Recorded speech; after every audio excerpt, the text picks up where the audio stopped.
स्वास्थ्य मंत्री हरीश राव ने श्रम मंत्री चामकुड़ा मल्ला रेड्डी के साथ कांडल कोया में CMR institute of medical science के नए भवन का उद्घाटन किया। इसी कार्यक्रम में मंत्री पट्टनम महेंद्र रेड्डी, संयुक्त रंगा रेड्डी जिला MLC शांभेपुर राजू अरोला श्रीनिवास और अन्य ने भाग लिया।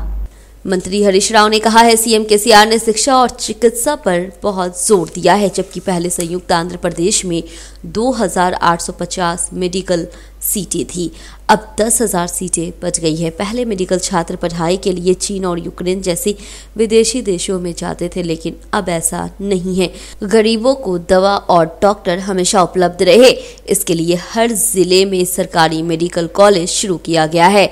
उन्होंने ये कार्यरत डॉक्टरों एवं अन्य स्टाफ तथा CMR मेडिकल कॉलेज प्रबंधन को बधाई देते हुए कहा, CMR मेडिकल कॉलेज शुरू होने से बहुत खुशी की बात है। सरकार ने तेलंगाना में शैक्षणिक संस्थानों के लिए बतुकम्मा और दशहरा छुट्टियों की घोषणा की है। शिक्षा विभाग ने घोषणा की, बतुकम्मा और दशहरा त्योहार मनाने के लिए राज्य के सार्वजनिक और निजी स्कूल में 13 अक्टूबर से छुट्टियां घोषित की जाएगी। विभाग ने कहा 13 से 25 तक यानी 13 दिन स्कूलों में छुट्टियां रहेंगी। शिक्षा विभाग ने सुझाव दिया है कि राज्य के सभी तरह के स्कूल में ये छुट्टियां रह जाएगी और वहीं इंटरमीडिएट कॉलेज का कहना है कि 19 से 25 तक छुट्टियां दी जानी चाहिए।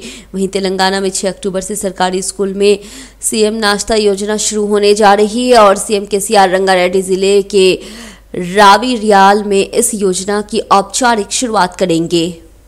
प्रधानमंत्री मोदी के दौरे पे पूर्व PCC अध्यक्ष पोन्नाला लक्ष्मैया ने प्रतिक्रिया दी है। उन्होंने आलोचना करते हुए कहा, वे कुछ उद्घाटन समारोह करते हुए सार्वजनिक संभावनाओं में बड़ी बड़ी बातें करके लोगों को गुमराह करने की कोशिश कर रहे हैं। उन्होंने कहा है कि 40 करोड़ लोगों की प्रधानमंत्री पे बेशर्मी से झूठ बोलने और लोगों को समझाने की कोशिश करने का आरोप है। इतिहास तथ्य ही रहते हैं, झूठे तथ्य ही रहते हैं। उन्होंने सवाल किया कि क्या तेलंगाना के बाद मुख्यमंत्री बनने KCR ने तेलंगाना राज्य की उपलब्धि में योगदान देने वाली मीरा कुमारी का समर्थन नहीं किया था।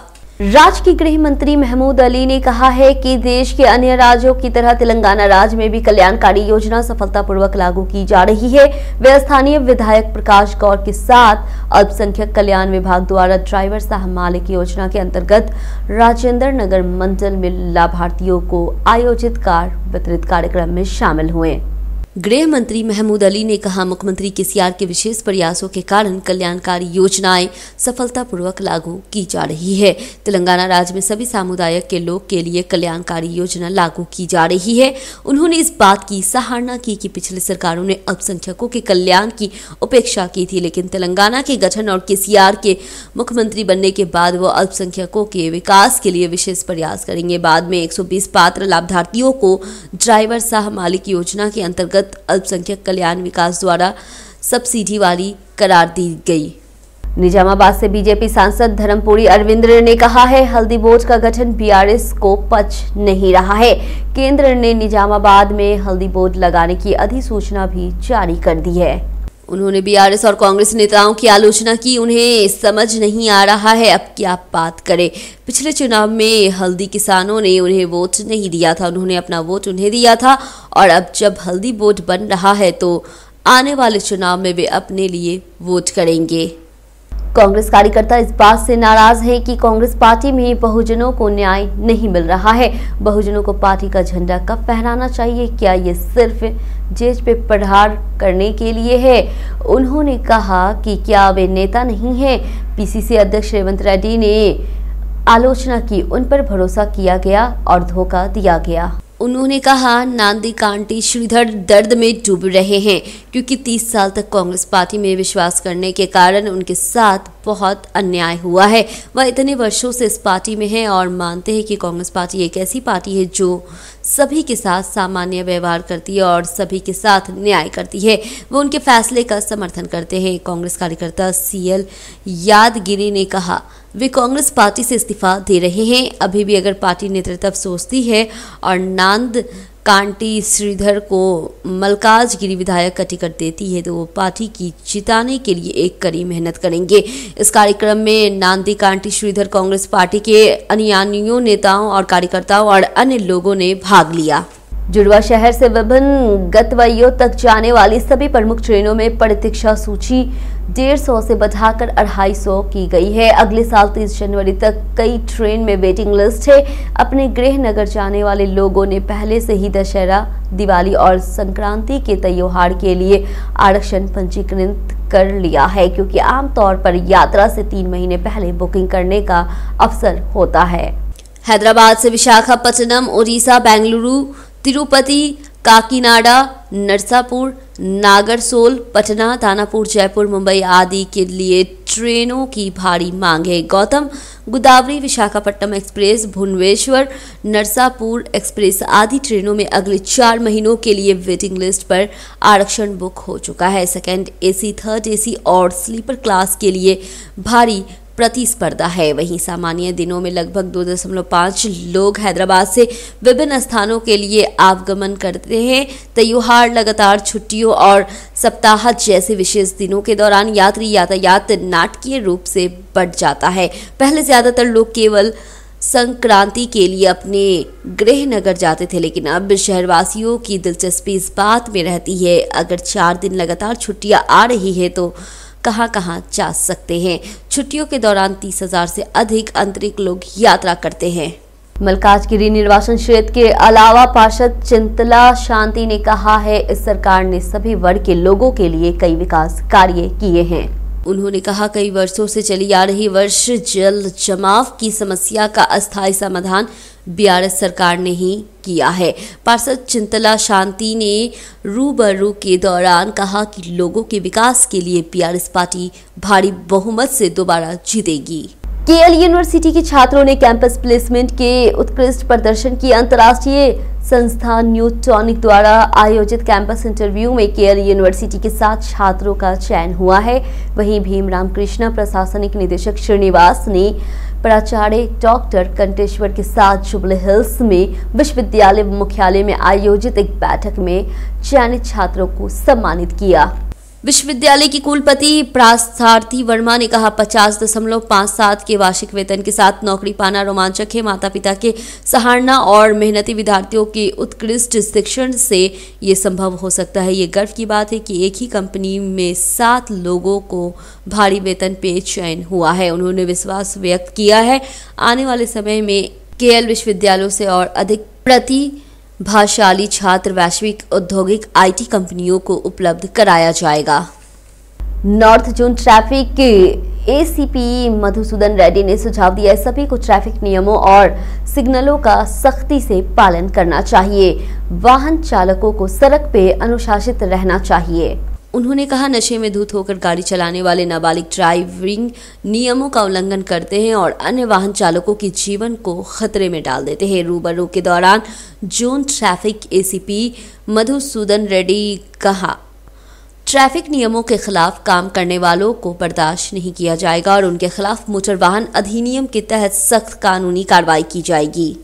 आजकल करते हुए आखिरकार चुनाव आयोग ने तेलंगाना विधानसभा चुनाव कार्यक्रम जारी होने के मद्देनजर राज्य के मतदाताओं की अंतिम सूची जारी कर दी है। अपडेट के बाद कुल 22,02,168 वोट हटा दिए गए हैं। वहीं अधिकारियों ने खुलासा किया है, हटाए गए वोट खो जाने के बाद तेलंगाना में वर्तमान में 3,17,17,389 वोट है। तेलंगाना में कुल मतदाताओं में से 2,557 ट्रांसजेंडर है। अधिकारियों का कहना है कि 15,338 सर्विस वोटर है। वहीं सूची में 2,780 विदेशी मतदाता बनाए गए हैं। मतदाताओं की सूची से स्पष्ट हुआ है कि 3,17,00,000 से अधिक वोटों में 58,63,339 करोड़ महिला मतदाता और 58,71,493 करोड़ पुरुष मतदाता है। हैदराबाद ने हुसैन सागर के तट पे हाल ही में खोले गए लेक फ्रंट पार्क में पर्यटकों की भीड़ शुरू कर दी है। वहीं एचएमडीए ने जल विहार के पास हरी भरी प्रकृति के बीच 26 करोड़ रुपए की लागत से 10 एकड़ क्षेत्र में ये पार्क बनाया है। एचएमडीए ने कहा पार्क सुबह 5 बजे से रात 11 बजे तक उपलब्ध रहता है। केबल ब्रिज की शैली में विशेष रूप से व्यवस्थित वॉकवे हर किसी को प्रभावित कर रहा है। रात के समय बिजली के लैंपों की रोशनी चौका-चौंध रही और ये झील के किनारे का पार्क न केवल सागर एक नई सुंदरता लाता है, पर्यटक खुश है, वे इसका आनंद ले पा रहे हैं। समस्याओं के समाधान को लेकर आंगनबाड़ी शिक्षकों और सहायकों की हड़ताल जोर पकड़ती ही जा रही है। पूर्व में सरकार द्वारा किए गए वादों को पूरा करने की मांग को लेकर आंगनबाड़ी शिक्षकों एवं सहायकों ने इस माह की 11 तारीख से आंदोलन शुरू कर दिया है।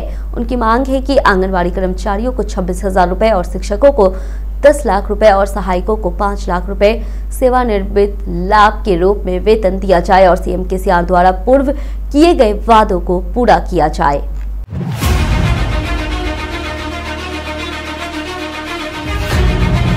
कलेक्टरों के घेराव से कई जिलों में तनावपूर्ण स्थिति उत्पन्न हो गई है। इसके साथ ही आंगनबाड़ियों ने अपनी हड़ताल तेज कर दी है। इसके लिए उन्होंने महबूबाबाद में मंत्री सत्यावती राठौड़ के घर को घेराव किया है और नागर कर्नूल और पेदापल्ली कलेक्ट्रेट के सामने विरोध प्रदर्शन किया। Telangana anganwadi teachers and helpers JAC नेता और सीटू राज महासचिव पी जय लक्ष्मी ने कहा, जब तक सरकार उनकी मांगों का समाधान नहीं करती तब तक वे हड़ताल बंद नहीं करेंगे।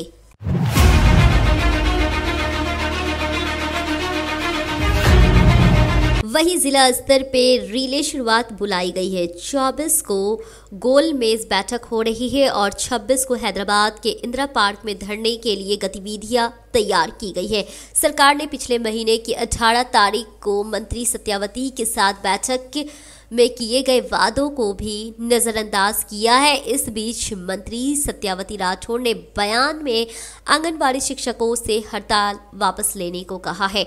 हम दूसरे राज्यों से बेहतर वेतन और सुविधाएं दे रहे हैं। हालांकि जेएसी नेता इस बयान पे भड़के हुए हैं और उन्होंने याद दिलाया, तमिलनाडु सरकार ने केंद्र की परवाह किए बिना आंगनबाड़ियों को अस्थायी किया है और वेतन मान प्रदान किया है। असम में 4 लाख रुपए और पश्चिम बंगाल में 3 लाख रुपए सेवानिवृत्त लाभ के रूप में दिए जा रहे हैं, लेकिन ये दुर्भाग्यपूर्ण है कि हम तेलंगाना में ऐसी कोई सुविधा नहीं है। पिछले दिनों सीएम केसीआर ने खुद उन्हें प्रगति भवन में बुलाकर आंगनवाड़ियों की समस्याओं के समाधान के लिए बैठक की थी। उन्होंने आंगनवाड़ी कार्यकर्ता का नाम बदल के आंगनवाड़ी शिक्षा कर दिया है और वादों की झड़ी लगा दी है, लेकिन साल बीतने के बावजूद सरकार दिए गए वादों पर अमल नहीं कर रही है। नाम को तो इन्हें शिक्षा का दर्जा दिया जाता है, लेकिन वेतन और सुविधाएं उस स्तर की नहीं दी जाती है। उच्च शिक्षा प्राप्त आंगनबाड़ियों में काम करने वालों को सरकारी विभागों में नौकरी देने और डबल बेडरूम मकान बनाने का वादा पूरा नहीं हुआ है। इसके अलावा आंगनबाड़ियों को कम से कम टीए, डीए और ग्रेजुएटी नहीं दी जाती है। पिछले साल 25 अप्रैल को सुप्रीम कोर्ट ने केंद्र और राज्य सरकार को देश भर के आंगनबाड़ियों में काम करने वाले को सेवानिवृत्त के बाद ग्रेजुएटी प्रदान करने का आदेश दिया था। अभी तक इन्हें राज्य में लागू करने के लिए कोई कदम नहीं उठाया गया है।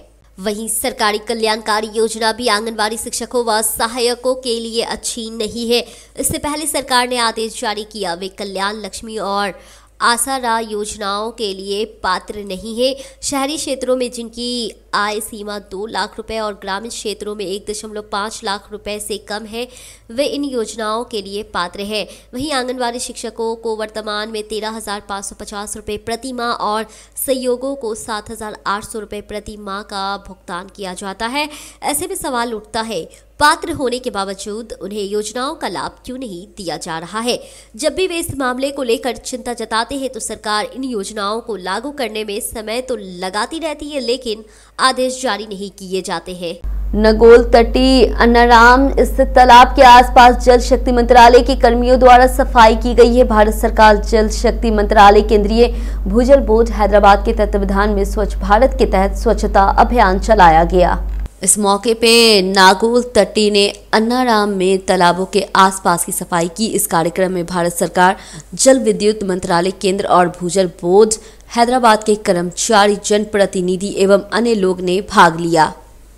पशुपालन मंत्री तालासानी श्रीनिवास यादव के जन्मदिन के अवसर पर तालासानी ट्रस्ट के तत्वावधान में 4 दिवसीय राज्य स्तरीय वॉलीबॉल प्रतियोगिता शुरू हुई है। राज्य स्तरीय वॉलीबॉल प्रतियोगिता की शुरुआत राष्ट्रीय खेल एकेडमी के अध्यक्ष बलराज गौर, तालासानी ट्रस्ट सिकंदराबाद संसदीय बीआरएस प्रभारी तालासानी साई किरण यादव ने की।